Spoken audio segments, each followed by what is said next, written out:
మనం కూడా టేస్ట్ చేసి అందరూ చెప్తుంటే విన్నాం, మనం కూడా చూద్దాం అసలు ఎలా ఉంటుంది. ఇక్కడ స్పెషల్ దిబ్బ రొట్టె చెరుకు రసం, ఇది రావులపాలెం నుంచి మరీ తెప్పిస్తారంట. టేస్ట్ చేసి చెప్తాను అసలు ఎలా ఉంది అని.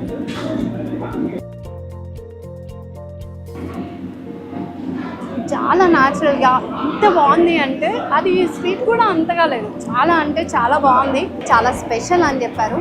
పెసర పునుగు కూడా మనం వేసేటప్పుడు చూసాం, ఆయిలీగా కొంచెం ఇదిగా ఉంటుంది, పఫీగా ఉంటుందా, బయట బొండలా ఉడుకుతుందా అని అడిగాం మనం. కానీ చాలా ఇదిగా న్యాచురల్గా అప్పటికప్పుడు ఫ్రెష్గా రుబ్బేసినా సరే చాలా స్మూత్గా ఉంది అన్నమాట. చట్నీస్ కూడా చూడండి మనకి ఎన్ని రకాల చట్నీస్ ఉన్నాయో. ఇది పల్లి అను కొత్తిమీర చట్నీ, పుట్నాలో అది చట్నీ అంటే, ఇది పల్లి చట్నీ ప్లేన్, ఇది పూరి ఇది చిట్టి చపాతీకి కాంబినేషన్ కర్రీ, ఇది అల్లం పచ్చడి. నైస్. చిట్టి పెసరట్టు తిని చూద్దాం. చాలా అంటే చాలా బాగున్నాయి. Once come and check it. ఎంత బాగున్నాయంటే చాలా టేస్టీగా న్యాచురల్గా హోమ్ ఫుడ్లా